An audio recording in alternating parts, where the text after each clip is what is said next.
En tout cas, plaisir ici sur les mingi ya kozala liboso na bino balandi ya Fimbu na Fimbu News. Na pesi bino mbote partout dans le monde ati bozo landa biso. En tout cas, bozala toujours branché na canal na bino oyo. Tant to chaka ba émission na biso, ndenge bolandela kango, ndenge bo partage kango, ba suggestion ba remarque ça la biso bien pour ceux qui toye, to ko ça sur mon salon ndenge bino moko bolingelaka. Pour moi, je ne peux pas me présenter, mais il faut toujours kakana se présenter pour na ba ope bazo ya kota la sikabaye baki. Je suis Elisana Kangouma, 3 fois la kinda le feu, balobi petite pitopale. Balobi tel père, telle fille. La personne directement, bote na vie na ken na maquisé de oiseau séjourner bon na Katia, Bruxelles. Toutefois avant de commencer, nous allons refaire ce rambote na yeme, balobi leki ya Yesu. Hein? Na bande Yesu leki ya Yesu moto nzambe. Le prophète Emmanuel Dodi Mutumu Kishi et à tous les affranchis de partout là directement je vois pasteur Gédéon Sekanel Tiamala, pasteur Moïse Kobo, apôtre Tosha, na Pesibino Mbote partout bozolanda biso. Cette émission va faire également plaisir à Papa Linge, les papas de Vané de Nevi Wabelo depuis Lyon et Auguste Navarros, les passeports rouges. Peselinga pe bambote na ngai pa ya PPD na de Gouvé, Mouimbougé de Paris, Aigle Impérial, David Aigle Impérial, moi na Poto Solo. Je suis passé sur les plateaux Nazana. Mon vieux, mon yaya, mon confrère que j'aime beaucoup, Aïdor Bokwala, balobi les Brésiliens. Moi, il y a Pembe certifié. Ma congue me déjà pour moi, il y a plateau, n'appelle ça Aïdor Bokwala Mbote. Bonjour Aïdor Bokwala. Bonjour la Kinda, bonjour les internautes, nous sommes à la vision na Fimbu News. Vous avez atteint ces 13 internet. D'abord, avant de cette émission, on a fait sa salutation spéciale na prophète Emmanuel Dodi, on a vu ça franchi. Et puis, on a s'abonner massivement à Aïdor Media TV, on s'abonner vraiment à Aïdor Media TV et puis na Fimbu News. Où ils ont parlé na biso avant de commencer, on a fait sa salutation spéciale à mon sponsor officiel, Régel Groupe Investing. Merci pour notre appel. Là, tout ça, on a plus de 80 personnes au bas rejoindre vision et agriculture. On a bandé la soupe à CT. Aux en terrain na yo, les a na maluku, les a kuna na ba fin fond. Quoi j'ai retourné ça la raté tout pour payer mutuellement confiance à l'andela au Sirbilanga, biga ba famille kin. Aliera mambongo, tinda $100, 300, ba au dribbler yo. Mais Régel pour la société. Au côté contact na bango, bango bazui en charge, au balolelo mabele. Ya rolone la yo, yo tika super-dire no mo quoi après une année 6 mois, au millionnaire na agriculture. Grâce à M. Pichunzola ni l'homme à la Mondele, Nzola ni Bakoulon l'homme à la Mondele, mon sponsor officiel, vraiment merci pour tout. Et puis Daning du coup là, moi ça va depuis Canada, Daning du coup là. Et le plus honnête, il y a Europe, Vita Kalouji, le plus honnête, Vita Kalouji, mon vieux, que je salue là où il est. Sinon, Toza. Bonne santé, on est vraiment en forme. Hein? Toujours. Et dans le Nazali. Nazali. Vous tournez par émission et belé, comme il faut comme problème. Nazali, déjà, on a philosophie dans mon bout, on a fait vous parler et des fois, et quoi c'est que nous avons invité dans la chaîne belé. Au salon analyse, nous avons comme d'habitude depuis Aïdor Media TV comme actif et puis nous avons fait mon news. Donc ça dit que la journée et ça arrive des fois on a salé 4-5 émissions ou bien 3 émissions la journée et ça la remarque quand on rappelle moins tant trop on a le plus important ça de l'objet c'est le même Moussala Palin. Sûrement sur lequel Liban nous a l'émission après donc Palin tu vas une abysso pour éviter peut-être Libanda. Comment c'est trop discipline gars. On a très à l'aise. Moi j'ai pas un problème avec Moutou et pourquoi nous a Robanga. On a très à l'aise avec discipline. Vaut mes boulot après boulot Palin. Ok, donc là, tu comptes directement dans vie sujet je sais que tu es déjà au courant parce que je t'ai vu, tu as eu à réaliser quelques émissions concernant les sujets que je vais aborder maintenant. On a vu une liste qui est sortie par Monsieur la légende Kofi Olomide par laquelle vous avez interdit de citer catégoriquement son nom dans vos émissions chroniques. Et là, sur la liste, il y a ton nom qui figure, le nom de Ken Pena, de Valdi Tamboy, de Moutali Kassou, de Demer Nyangui. En tout cas, pour ne pas citer tous les noms, on a l'équipe directement dans la question. Quand tu as vu ton nom sur la liste, impression n'a eu qui dégaine. D'abord, la réponse est trop. La normal. Comment on s'est retrouvé dans la liste et après je me suis rendu compte que cela montre aussi la grandeur parce que ce n'est pas facile une grande star c'est Gaïbima qui est battu par Moussala donc moi on a un angle belé en fait moi il dit Aïdor Morope existe. Donc juste censé de mettre son nom sur la liste pour le lot une grande star. Moi to boto boya ngote. Ba comment se retrouver wana ton amoni penga. Moi interdit natanga comment on a été dans l'émission et je me suis dit c'est que bah reconnaître que Aïdor Morope existe. Na quel on a pas côté positif en fait. Parce que na oui me suis dans le bas. Son atangi combo on a été je vais perdre rien. Est-ce que vous comprenez? Non, on perdre et l'autre côté.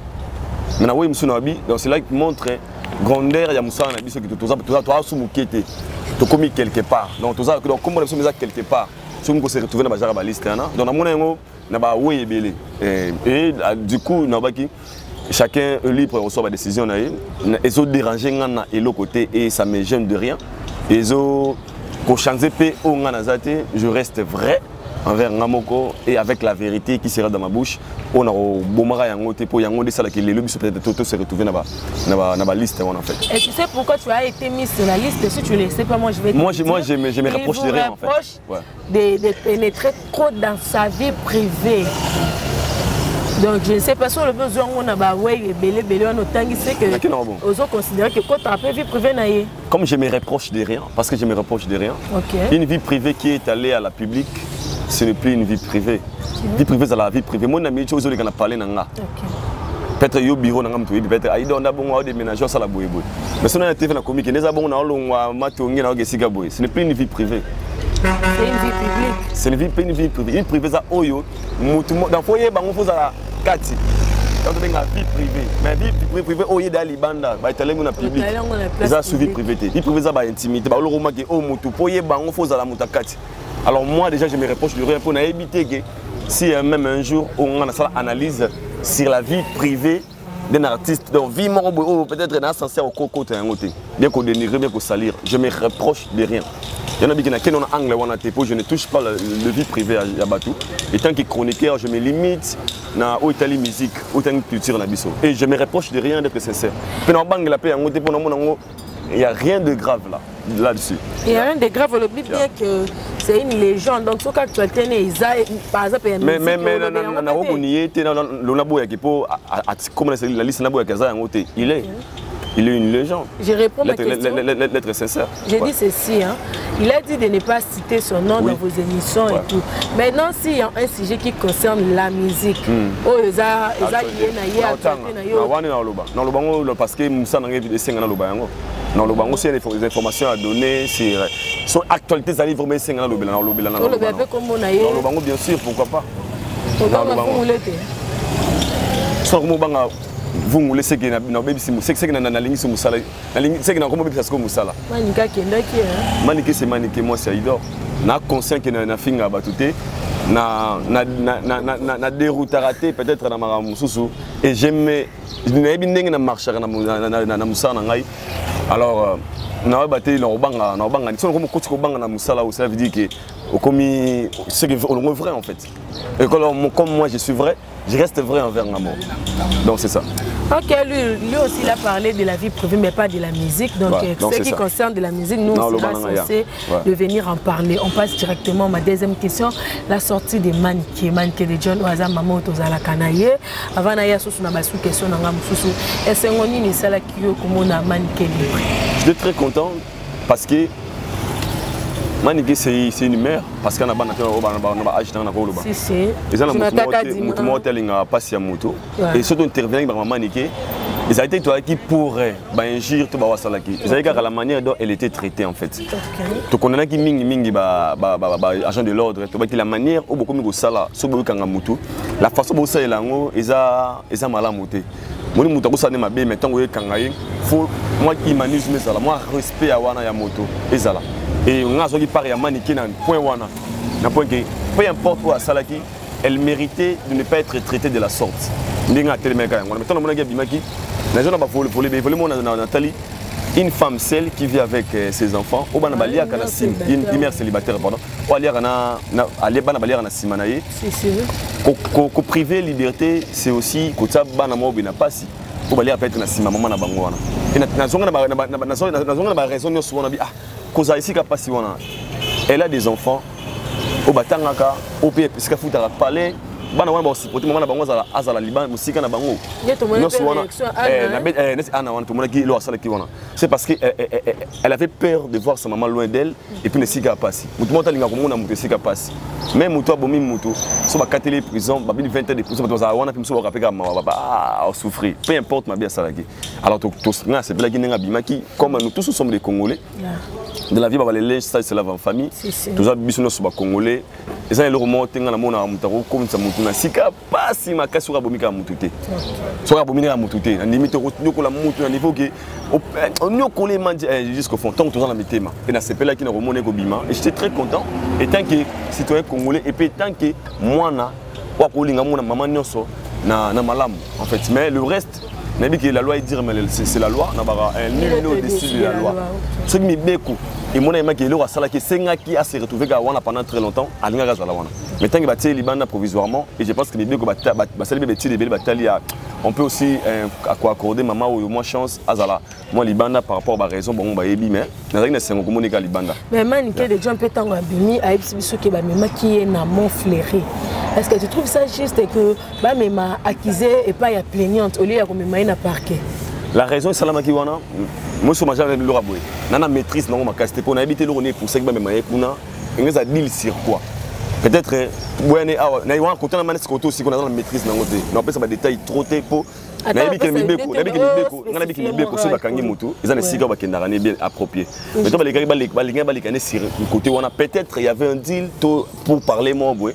O salam o linga salama pour entre maniki na levé na penalty là je ne sais pas mais on a biso bakangi mutu bakenda gagner straight ne sika oyo peut-être ma 5 béga pardon. Mais est-ce que tu trouves ça juste l'agent de l'ordre va 5 ça mutu pardon à l'infiniment comme ça après na suka ngoma 5 béga pardon ngalo ba lo mon avis na il faut à la vraie faut ba le roligner faut ba le roligner faut à la vraie père ngalo ba ngalo mo boy na bosso na ngote abi salara est fort au senga pardon te Salara est fort au Sénégal, pardon. Vous voyez pour aller au Salara Mabete. Salara est fort au Sénégal, trop pardon. Donc c'est que tant qu'on est là, il y a un moment où il y a un katina, il y a un soki na ye kobeta libakuna nzunga biloka madeso ba olamba o. Tant qu'on est kolo nzunga osilika, na bani mama limisanga. Donc pour na ekomate donc faut na tambola musika nzunga madeso. Qui a dit que Bandoule Kozonga te chez Djonga 3 azongeli base naye na Paris oyo yesika bozalaki kolia komela pe koyoka ntule na niveau ya 2 fois te boyebake bilenge zongi na Paris na niveau ya kosakana te chez Djonga 3 awa chaque week-end bilenge zongi ya ndule à partir ya le 17 février 2023 ouverture officielle ya Bandoule Bokozwa chaque vendredi Suzuki Luzubu 4x4 grands chanteurs de mon pays à partir de 20h jusqu'à l'aube. Pe samedi, bokozwa CNN Alligator na baninga tout awa boko sepela joli kitoko. À partir de 20h jusqu'à l'aube. Pe dimanche sombele souka bisanga. Bokozwa Nokolias, Emile alias de Mingongo, la voix qui cloche et longo na wenge poussana tovanda en matinée live. Oyo ekobanda à partir de 18h tina minuit. Kasi tunanga inini. Kaka soki Emile Silesi. Mbala moko night club to boîte et fungwami à partir de minuit. Ti ba 5h avec DJ Bobo. Oyo akosepeli sabino na bandole pe na ambiance ya kitoko. Malolo. Oui frère, Babi Djonga. La Congolia. Futur. Hein? Nous te reçons la 50 boîtes. La Katakin, c'est Djonga. Chez Djonga Twanga Nantaba, Ezwami na adresse Oyo, Noisy les Secs, Nassime McDonald, numéro 25, chemin de Grou, 93 130, Ozamo Bimba. Chez Djonga Twanga Nantaba, Yangonde Zali mo boko ya ambiance, na kati ya Paris, pe na France mo Bimba. Donc fais les efforts de ne pas trop demander le pardon. Ok, on va toujours parler sur Maniké de John. On a vu Maniké, il y a une vidéo où une collègue aussi l'avait pris sur plateau. Où Azo s'est rétracté, n'a pas dit Azo Senga pardon et pas honorable Cindy Leclerc. Comment on a battu Maniké double discours, Maniké bipolaire, comment il peut changer à tout moment comme ça. Parce que vraiment canaliser la psychologie, canaliser en côté. Au moins qui rétraction au moins qui ont Déjà, décision à moto, na ko kota na kati na etroté. Je sais pas qui a motivé à la serre au Senga pardon. Et puis on a retenu que le mot le la vidéo na. Abi na za moto, na ota mona serre mokili, na vivre na roli comme ça na problème na moto té. On est moto ko ça la geste mort malamu à louer, trop ko banda ko juger té le roi sali mabe. Parce que le pardon à la base, c'est le roi biblique, une force qui libère.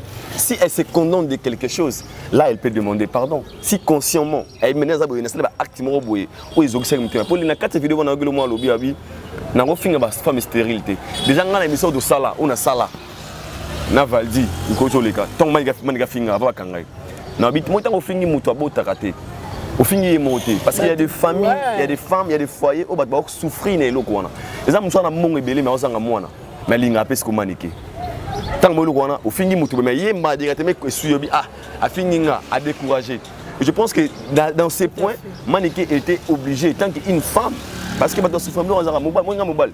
Mais moi si on a mobile tellement ça raté les filles différents. Sauf que moi mobile raté, le film moi ça raté.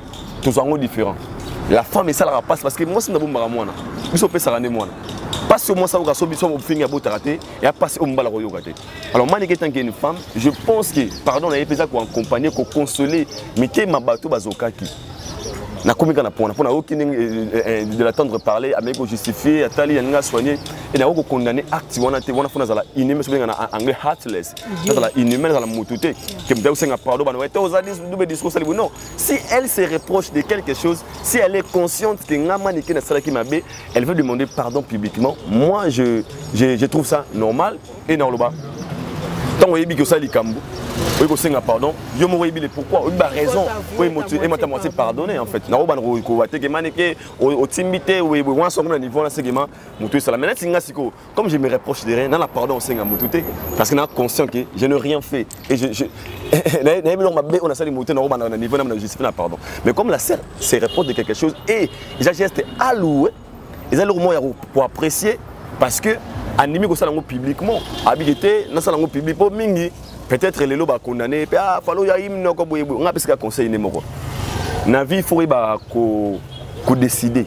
Et puis il faut y proposer la vie est la mort. Na vie il faut ça l'effort il y a comme ridicule les années. Et ça logo moi valeur donc pour ne pas arriver à ce point faut y monter dans autre temps là méga ko ça va analyser à autour ça là ba acte na yo ba parole na yo ba mouvement na yo ba geste na yo pour lobby peut-être y rattraper au thé. Je comprends un peu. Alors moi pour la sœur pardon on a une zone normale parce que ça peut aussi arriver ngama senga pardon.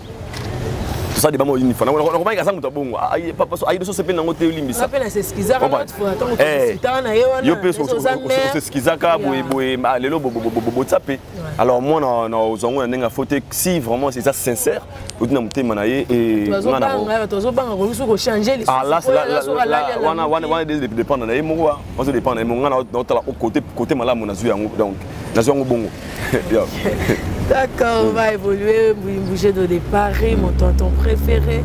Pourquoi pas saluer encore au fils de Navarros, les passeports rouges. David Aigle Impérial, moi, on a potentiel au vieux Luison Mbata, vieux Luison Mbata. En tout cas, il donne un vieux Luison Mbata, au salon, il y a mon corps. Il y a Rosaranate, Luison Mbata, South Africa, Second and Shop. Tu m'as dit Kakawana Cape Town, magasin Mounene, Ozobilo, Kodele, Penza, qu'on a l'occasion d'Europe, l'occasion d'Amérique. En tout cas, on peut être à tour. Et ça, a vraiment plaisir. Aïdor Boukouala, le moni délivrance.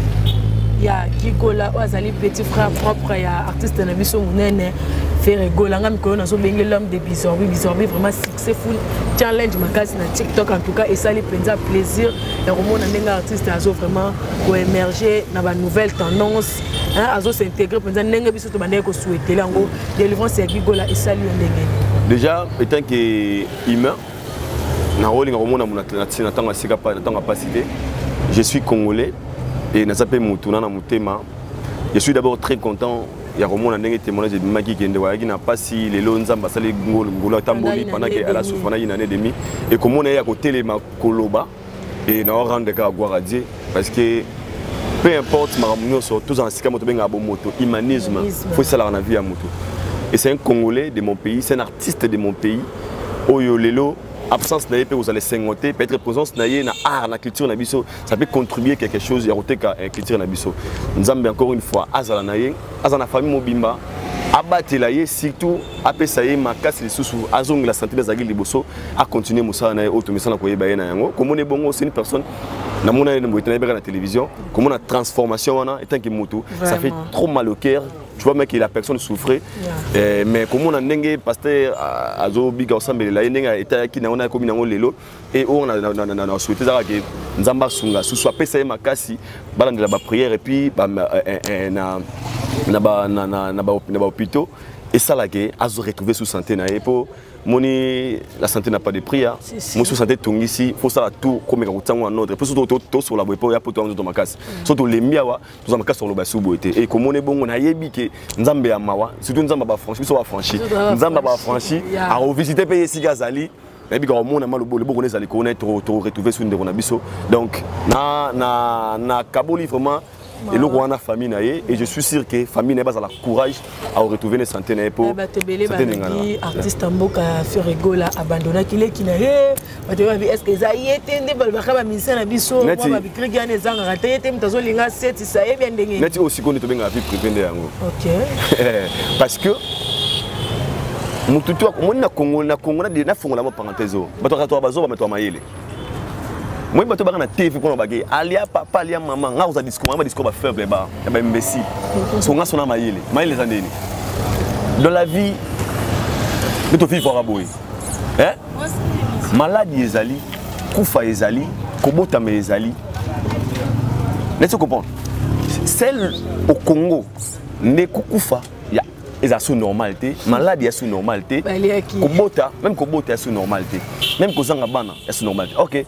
Et c'est le chose naturel, même dans la Bible. Et c'est le moment où on a abotaka na agenini. Voilà ça. Ça abotaka na agenini. Ceux qui n'attendent on a combat benga yo vraiment au kata ba trompe boui mais nzamba linga la secondaire na ye pour ba que le miracle peut s'opérer dans la vie à mutu. On a parlé de comment on voit na vie no ba kende ko no sali bon non on a le discours il ba faible te ba lâcheté on ba ba ça ba on ba bon ba ça on ba finga wana ki o talia boui ba ça ba raisonnater. Aza mutu il peut aussi tomber malade. A koki pe ko bela, koki pe ko kufa, étant être humain. Toi super humain, toi corps, toi chair, toi makila, le rôle va être humain. Donc ça peut aussi arriver que nous autres tungisio que sengo bela au côté hôpital, au père très peu pour kondi. Peu importe, tu éviter chacun de nous bien attendre dans la vie, tu es malade de cause à la ninte. Tout qui marque na simate que muta sali boy, nga discours na zara na ngote. Nazali souga te quoi discours faible. Te alingi aliaye, ou alingi non wa discours faible. Surtout que malade yango moni mingi ba ça discours alia boye, asala boye. Ce sont des gens au ba croire ka na ba futilité en fait. Ce sont des gens qui ne sont pas intelligents. Un homme intelligent fait quoi? Moi j'ai mon papa qui avait aussi un moment moyen. Tant à bela. Ça veut déranger mais hôpital mon père m'a dérangé. C'est so père na père na kufa na mission na nga. Témoignage vivant. Et tant que Koufi, Nzambe a la erreur de la sécurité. Parce que Moutaro Lingalia, mais son Zamba Bolia au Liaoté. Comme la vie à Moutousi pendant Nzambe, Nzamba au courant de tout. À la erreur de la sécurité. Nzamba a la sécurité. Donc, c'est entre eux. Mais moi, je crois que le frère Santiago Duranger, le coup la Moutounion sort. Ce qui est l'année européenne bien, à côté de Bika, le coup la batteur c'est la Bika. Mais qu'on peut ça mouton sous fardeau, qui était à Sundoli, à l'écolia et on a un discours à battre faible. On a mon gars qui mouton bella, à côté de Bika, c'est un Bika. Tout le monde a un aussi c'est l'émission où on a Bika na maladie. La maladie de sida. Ba cancer et Bika. Si. Combien? Ba belé Bika. Parce que ces gens-là bazarine froid. Est-ce qu'on peut dire seulement que moutuna nga sala mouton là bon? Non. Ton anzoto, yeba ndongo tambo sa vie nao, yeba tanzambe liboso, yeba que dans la vie tu vivre vraiment la réalité belé. Tout peut arriver. Si tu es dans le monde public, tout peut arriver. Yeba ndongo tambo là. Sozana qui sona nzambo zana nzambe. Le reste tu verras que ba fardo liko na bangote. Kongola zui, o asimbi kisi, oza boga, PD, o salima boye, o bango ba kotinzela boye neti boye, o la kinda koti boye. Parce que les Congolais ne veulent pas voir. Tout le monde a une naturalité dans la vie. Alors, on a son angle na te. On a mon andiko na so bela. Nzamba busunga ye ayoka bien na maladie na charge à mototé. Parce que yemo ibinenga tambola, yemo ibinenga vivre vie et puis nzamba sali ko na c'est le prêt ya ko guérir ba maladie za incurable. Bon ce que maladie ka wana pour big sangote. Non pia krapa fardu na nzota mototé. Bonne chance na ye. O balo bande bongo et ça bato baza faible honnête. Moni boy. Pour na voler musus.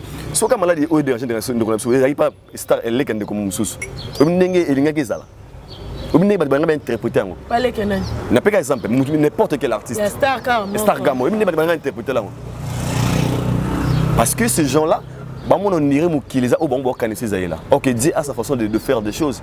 Non, donc sinon bonne chance d'ailleurs parce que ndoka batava na kimia à ça la musique ne va te ba fardo. Comment c'est solo ngo. Le roi ram damael. Ito makasi les lieux penza retourna to na ngo pepele molo. On va évoluer à Joël Salam. Ah, il y a Joël Salami. Joël Salami. Ah, il y a Joël. So moni a plutôt santé qui to a plutôt toujours le roi permet la meilleure patience c'est parce que vient en Joël Salam les boss azara pene quoi. I dors beaucoup là. Ba voix mon côté peu kobima après ba voix ça manqué soi-disant parce que moi j'ai pas de preuves selon ba voix soana ba beza qui voit nati le collé il y a parti en brousse non pas plus mon ba bon voix souvent au sali beaucoup plus de bruit ba le beza ya nati le collé bisika perso souligner que ayebi bon bisika puis azo souligner que aye kuta ayebi soki misato soki 4 na bisika moko lobaki na Koffi Olomide que aza multidiviste hein quelque chose du genre comme ça en tout cas de yo kango lobby en pleine émission aza peut tourner dans Alex Wetch ba lobby ba porter plainte pour na ba voice wana. Parlons d'abord de ma voix suana. Est-ce que c'est vrai qu'il y a un Obama qui n'a qu'à tuer? Déjà, d'être sincère, on a Congolais changé. Congolais va regarder le mususu là, intimidé, privé mususu tout misango libandate. Et je pense pas qu'il est intelligent qu'il est, il peut faire ce genre de choses pour aller baquer bima libanda. Nous tous, on a façon de se communiquer en privé. Nous avons sur la coulisses de la TV, nous les alors, on respecterait le on s'appelle comme sous ça, on pose à la privée. Tout le monde a trotté. Et ça dérange des fois. Et moi, dans tout ça, on a beaucoup d'analyses trop sérieuses parce que ils ont le côté national, il est venu le dire à la télé ou dans une émission. Et ça, conversation privée. Après ça peut être confesse na bandeko o ebimi sur la toile. Rien à filmer que c'était lui parce que tout le monde numéro ya lelo ya ndokoma comme de fin pour la matari azo ba voix ba président. Alors ça peut aussi arriver que mutumo pas suivre na tilo collé. Pourquoi pas? Tout est possible. Mitolité misunga oyo ya Grace Mandela la pétrolière boyeba ke eyena idéologie ya sika donc soki papa to mama avali kopela awa na kati bakini komitungisa te ya kotinaka mbongo na kini kaka soki obengi na numéro oyo oza mobimba ndeko yo na kini akozwa soin de santé gratuitement na clinique misunga batieli bino wifi ya opele surtout ke babali na internet au début donc soki ndeko na yo avali kopela olingi oyeba état de santé na ye okoki kobenga ye sale kukuma ozwa ata interférence na nzela. Mama boni santé nakomi bien soki ndeko na yo azwi occasion ya kozwa basoi na mitolite misunga yebake kuna na ntongo oza mobimba na petit déjeuner mpe na pokwa yebake badive ezali mpe na pointe po okolia okondima te ke ozali na hôpital bazali na basale ya opération sans oublier test oculaire donc oza mobimba ke na mitole misunga ekosalaki misu na yo ezonga lokola na commencement na clinique misunga bazali mpe na dentiste minu ekozonga tumu pia misunga batretaka mpe cataracte yebake okomona pepele ya mbetolo lokola kaka éclairage public ya New York misunga santé alors la clinique misunga oyo ya Grace Mandela la pétrolière est kembe ezali ezate et ça va faire autour de ça la débat syrien car rien ne nous confirme réellement c'était lui. Et si même si réellement c'était lui, il y a une conversation privée. Des fois, entre nous, dans la coulisse, monsieur, on appelle la conférence à soi, on a un scandale. Mais comme ça l'a privé, ils ont comme qu'ils ont entre nous. Alors tout ça, moi je dirais, Congolais. Aline Kolaksara Marabosa Antinate. Congolais, Aline Kotombo Marabosa na bati valeur. Maman lam Congolais Tombo. Vous savez, audio ba musique qui boya, nature kola bien, musique na bete bien kangi Congo, banga batsangote. Et le gars batina, yo mon Congolais singa film porno. Ah, baba bien na note, baba botina na baba. Ozo ça na ba on a été. Yo mon Congolais ça ningi bongo. Marabosa ba valeur. Congolais akwa ko Quand on en fait, et ça dérange des fois. Et j'ai plein de respect avec Nathalie Lokole. Je sais que c'est intelligent. Nathalie Lokole qui recoule à plein d'émissions. Parce qu'il avait manqué du respect. Zéro bêtise. Parce que côté malade, mon est au blanc, on est à côté. En plein d'émission, on a fait rigoler tout le barango. On a fait rigoler la mais Nati en pleine d'émission, à Black Kiroko. Il y a un fait bima na plateau. Et puis il le fait. Je pense qu'il peut être le premier journaliste à Congo Sala. Ce côté malade, pourquoi tout le monde peut l'écoloter car côté moi erreur que Zali, mais tout peut s'en importance. C'est ça les Congolais. Nous avons une mentalité congolais le roi Bajar. Il y en a qui un faux débat parce que Nathalie Lokole en soi, je ne pense pas que si on peut le micro ou bien le makamouana, on le bon micro, on le bon côté. Tu vois un peu. Donc toi, tu as Congolais mais qu'on revoit Maramébélé, ça va beaucoup nous aider. Bon, il y a une plainte qui est déposée contre lui. Hein, tu trouves que c'est vraiment important de ramener ça jusqu'à chacun a sa façon de recevoir des choses. Là, je suis dans la police. Mais moi, je pense que dans tout ça, moi, côté malade, mon père moto. La personne peut avoir des défauts, mais côté malade, mon père moto. Si vous avez plainte déposée contre lui, Azam Moutaro Kende, a comment affronter si il est coupable. Mais si on est coupable, pour le moment, on plainte, on commence à porter plainte. On a banga, on est pas bomi, non pas bomi oté. Plainte c'est ali balini ba yo kayo. Ba tuna ba question réellement makambo ba yo ki si eza ya moto ya moto. Ba confronter bino. Plainte c'est moi arrestation. Mingi na Congo ma so pas porter plainte on là déjà ba porter une plainte. Non, moi je ne vais jamais perdre ça. Ba porter plainte OK qu'on s'est présenté au Yoki. La raison d'inviter c'était quoi? Sans on a tort, l'état la loi il dire mais c'est la loi, ni le dessus de la loi. En fait, c'est moi, de tout ça, je pense qu'on a unanimité pour porter plainte. Parce que rien n'est confirmé que c'est lui. Peu importe, mais vous avez vraiment monté en fait. Tu vois un peu. D'accord, on va évoluer. Dans le plateau, il y avait un biseau que j'ai sali directement et t'entends trop bien même Tony Coco. Tout le monde qui bon bateau parce que bien vous avez une confrontation. Il y a un ministère, il y a victime Wata, il y a un ministère, il y a victime. De l'autre côté, il y a victime tous qui bon on a basé bourgeois Nathan.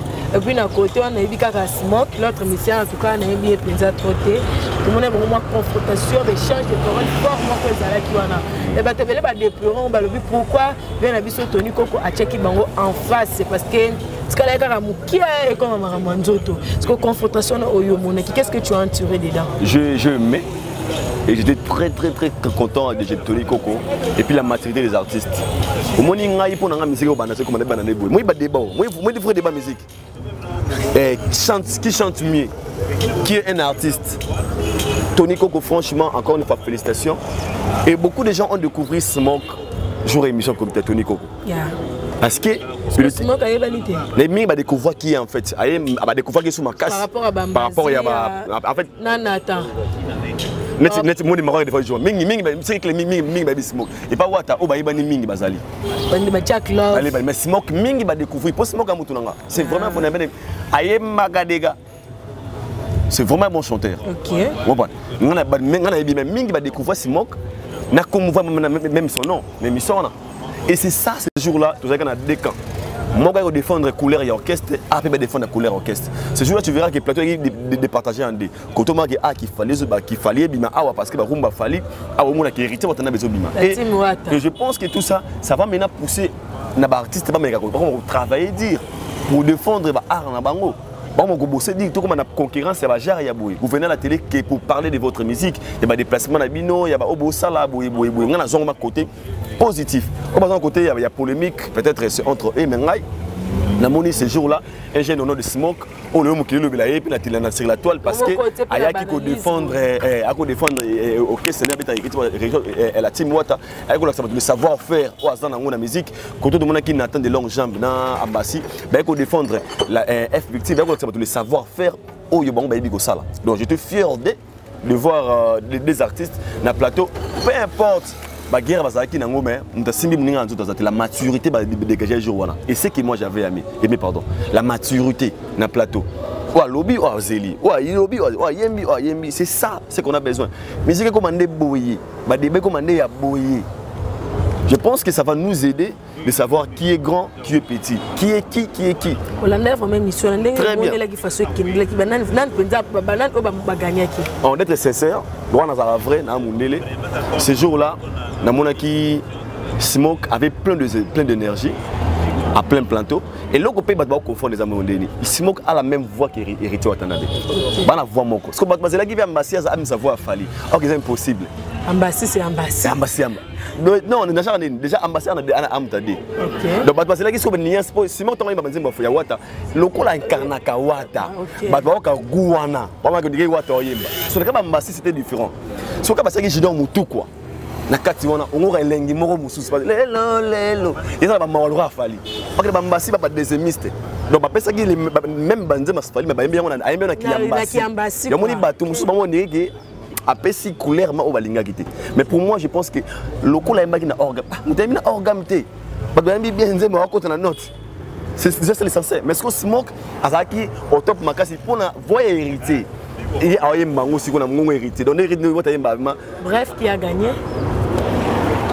Non, soit clair, on dirait question. En fait, non, pas de répondre. Le rôle fanatique, on a sa émotion. Fanatique, c'est clair. Il y a ça idée. Et le rôle fanatique, on a sa émotion. On attend le rôle à après analyste. La personne de oui, Ambassi n'attend. Bah pesa qui couleur, il a fallu à 100%. Parce que tu vas quand même m'aider une esprit ah maman, on m'a fallu. So Ambassi a mis en bonté. Ok, Smoke, je vais vous hériter, na esprit hérité wata. Tant que tu as maman DDD. On remarque oh yon hérité so yemba. Il y a un moment na plateau wana et Smoke azaki na plus de level par rapport il y a tant qu'on va plus de level plus nga tu kaka clair. Na atre na débattre wana il y a héritier qui gagné ou bien il y a F. Non, qui n'a pas gagné. Non, qui n'a performance avec un level que donc na level où les cas qui colo ça il y a bref il y a la team Wata il y a Smoke parce que Smoke a la team Wata et temps hein tu suis faut ne pas répéter en fait je pense que bato va comprendre la façon dont j'ai parlé d'accord donc il y avait deux couleurs différentes dans la case plateau une personne oyemba ndenge mona leader musu boyeba na ba deuxième voix. Donc, il y a un peu de choses qui sont couleur. Mais oh, il faut que Ambassi. Ambassi, il y a Ambassi. Mais c'est moi qui maman. Le rôle héritier Watanabe. Le lettre est vrai. Donc c'est ça. On a rôle. Mais il y a un peu de héritier Nzemoni. Ah. Alors il y a le roi. Pour le qu'il mais ce qu'il y a Smoke. Bah il y a un peu. Il y a un peu levé. Par exemple. C'est mon frère.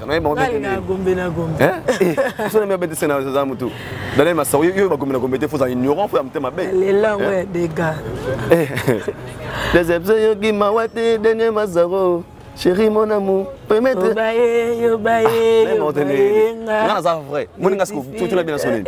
Moi, il va vrai au Eza.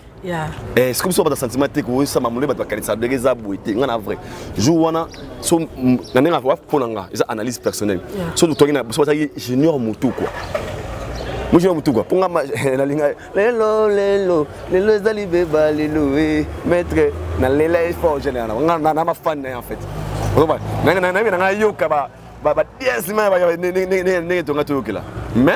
au père à retenir en général les alliés, les artistes doivent travailler dire.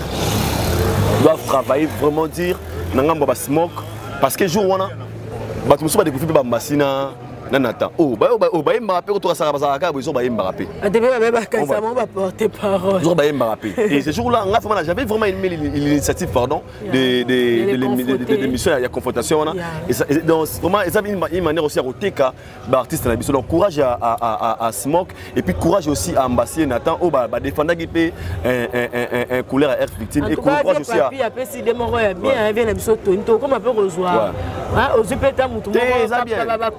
On va porter parole. Aux gens qui sont en quartier latin, au bien que la Sankara.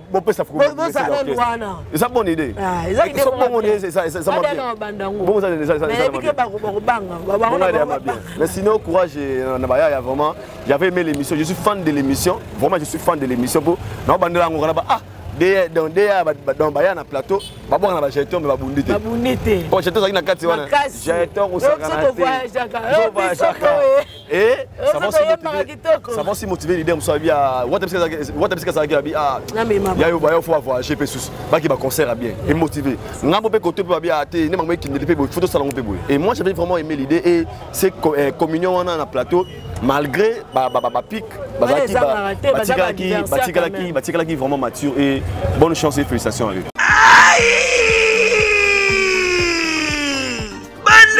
Babolingo, Yokelanga Eloko Oyo, KLP Distribution, chez Luc Koulapa.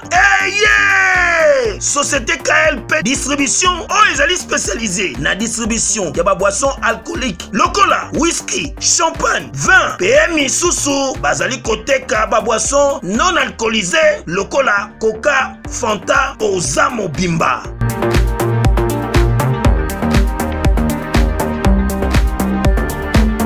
Zomi en l'île de France, Oyo bazali kosa la distribution partout. Mingi penza awa na l'île de France, livraison ti bisika nyoso kolinga. O na salle de fête, o na ndaku, o na dépôt, bisika tout okolinga. Ozamo Bimba. Benga bango na numéro Oyo 068 54 17 740. Société KLP Distribution. Chez Luc Koulapa. Yangonde Fandisi Masolo, ya spécialité distribution, ya boisson alcoolique et non alcoolisée. Et on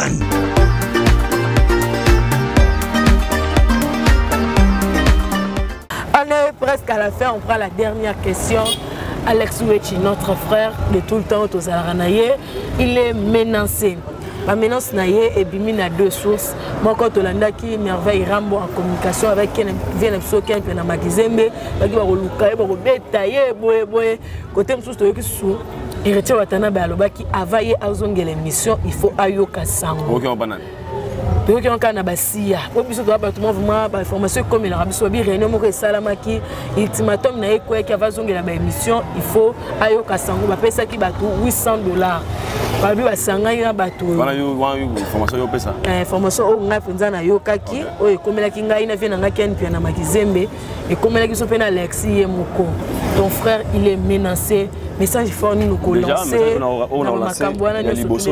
Nous sommes tous les Congolais à la base. Moninga na mutakimia, ngama za mutakimia et puis nalinga nazala vrai envers ngamogo parce que lelo les gens congolais moni ena orchestre misemo comme aka oba na Afrique d'ici ba bilo na loba un métier ne pensez que na statique la auto bomina arme aka ngana va na Afrique d'ici ala star na nga préféré aka donc na linga na niveau mo bouké fela et vechache donc azara boga mignon Aoutina joue à Chonaye le 10 Aoutina restaurant Bima Moutouma ya bêté ça spa à Koufi donc Congo va perdre Afrique décide de perdre une star na âge à 35 ans pas bano défendre bango pays banda bana culture na bango bazulu bazala na ngwana bana façon va vivre Afrique décide de faire un bomo on peut payer $10 à Boma Louisiana bomi payer pour $10 mais au Congo peu importe baranki na biso tona mitema tona humanisme moi qui mawawana et joue un rôle étant que ba congolais et au lobby les allo na yoki et pas na yo je ne peux jamais confirmer ou peut-être dans la maîtrise na ngote mais on a le temps que mutu mais avant Rambo yoka ki na mission mutu aba beta boybo na ba pona merveille Rambo on a yoka merveille Rambo auta kitara na Kinshasa aza mutu ebi comment Kinshasa fonctionne comment des choses il est dans Kasamboka.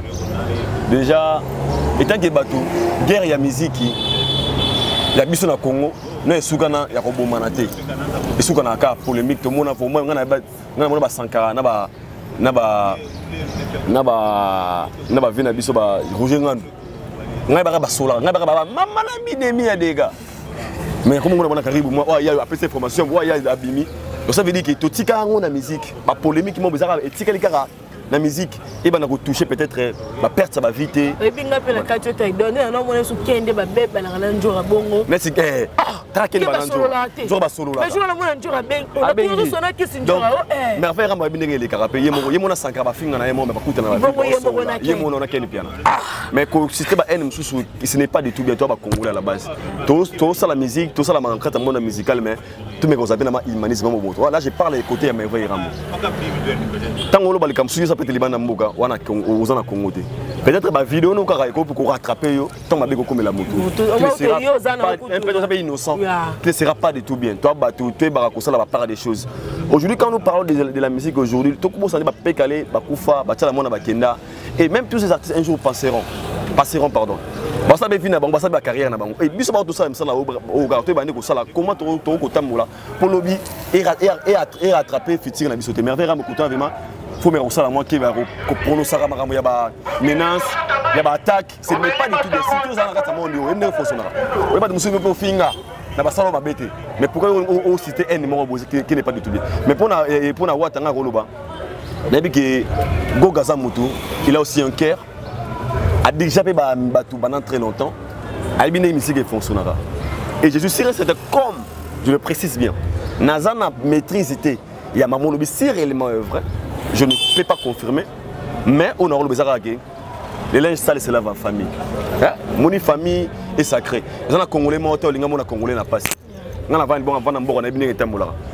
So ba beko za congolais, surtout femme pe anglophone. So am daba lingala, au moins na mère na bino. Faut l'année pe no kama woma eh congolais ndeko nanga. Ah ya congolais, on a congolais. Ah ou qui me sengo eh na moni congolais. Et ces choses là c'est ce qu'on a aussi besoin dans na biso. Peu importe tout ce qui peut nous arriver, toi ba tout ça ba congolais à la base. Déjà na yebike entre congolais ma beko zala to ko arranger kaka. Alexis c'est un congolais, Watt est pas un congolais. Naye boy ko confirmer na répète encore boy ko confirmer en pour dans la précision na ngote mais na mona ki bozaki na dernièrement na parquet ko funda so be nous santé en sécurité la seule façon ezala ko kende ko batama na l'état ko yeba si réellement boyebo on a rolo ba ngona mais pour répondre en général à la base de ça nous avons congolais les linges sales se lavent en famille et tout ko arranger s'il faut arranger parce que la famille est sacrée on a rolo ba ngona to la musique to na pour ça ko détruire la vie on parle de la musique photo bara tant de la musique, tout ce qui est basé dans la musique, pour les lots, tout le sacrifice, il y a musique qui est lobby pour ça, lobby pour ça, pour peut-être raisonnement quelconque. Toi, on a dit que intelligent, pour on a la maîtrise de la mais sinon, courage à mon frère et force à lui, Naïbike, Azam Mutu. Si quoi qui peut être dans le méba, ou Azam se reprocher quelque chose, il m'a peut-être en analyse. Si pas ça, dans le méba, il m'aurait dit pourquoi peut-être. Mais Naïbike Azam Mutu, Ayo Karapi, il est intelligent. Parlons un peu de. Et Mamsou, nous avons la télévision, nous avons la privé. Pour la télé, tout sur la privé, pour TV, c'est tout étalé. Ok, on a gardé la question parce que quand le mot sur la privé, na boina le bango pour Alexis Bazam tout ami na biso ça la rana et c'est un frère. On va méchant en fait. OK. On est à la fin Aïdor Bukola, mon awe Yasuka Eza. Et puis, tant que le mon de la fin, on achemine au canal d'acceptation. Mon effet, c'est tout à la vraie, tout mon niveau supporter vérité. Parce que, mine de la victime, sous cette babie, ça va être la vérité.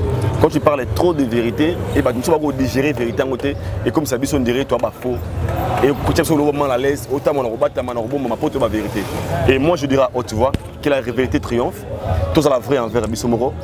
Et l'icône, on va le Romoro. Tout le monde a la capacité de côté Kabiso positivement. Et bateau va Kabiso dans la mesure, il y a aussi supporter ceux qui ont ABZB.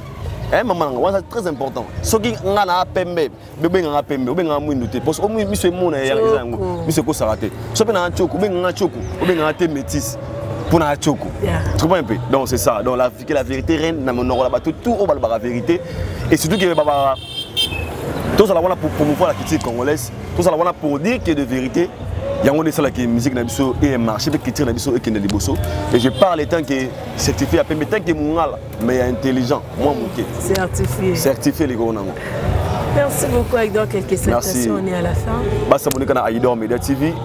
Je vous aime aussi beaucoup. Donc partenaire officiel Régel Group Investing. Régel Group Investing. Au compte de la minute. Donc, comme un millionnaire en agriculture, merci à M. Petit Noulan Lebako, c'est grâce à lui. Peut-être dans 2 semaines, 6 semaines, Régel met au béton on a Régel et tu reçois la bino dans 1 semaine. Et ça, c'est plaisir. Merci beaucoup, merci beaucoup, Lakinda. Merci à Makongi derrière la caméra. Plaisir de nous avoir toujours. En tout cas, vous tenez vraiment regardez. C'est bon. Bah remarque na bino ba suggestion na bino tozo tenir en compte to remettre un peu pour modifier ndenge bino bozo lingela parce que toutes ces émissions qu'on fait on les fait pour vous et so bino bozo tala ngote so bino bozo commenter bozo liker et ça peut bien te donc en tout cas vous s'abonner na Lysiana Kangouma sur Instagram, sur Facebook Lysiana Kangouma, sur TikTok Lakinda 47. Et pour terminer, je vous invite le 17 au 28 de ce mois dans le ministère des Affranchis Bisika Pitoro Banda ba prière na biso ya Daniel.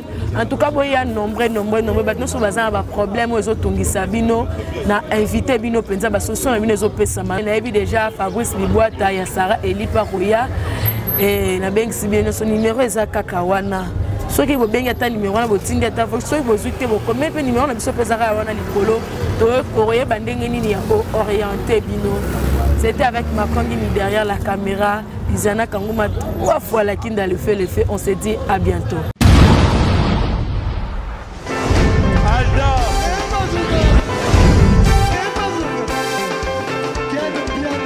Personne va pour dire, on est quel bien. Ailleurs, il y a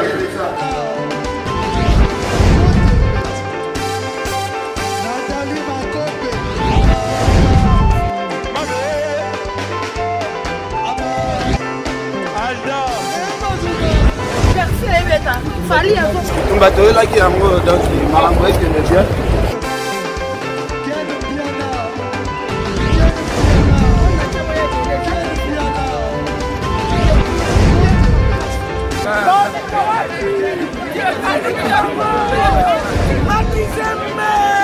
Ah bon? J'ai des mon conduit. Ouais. Ah, ouais. This is London. This is London City.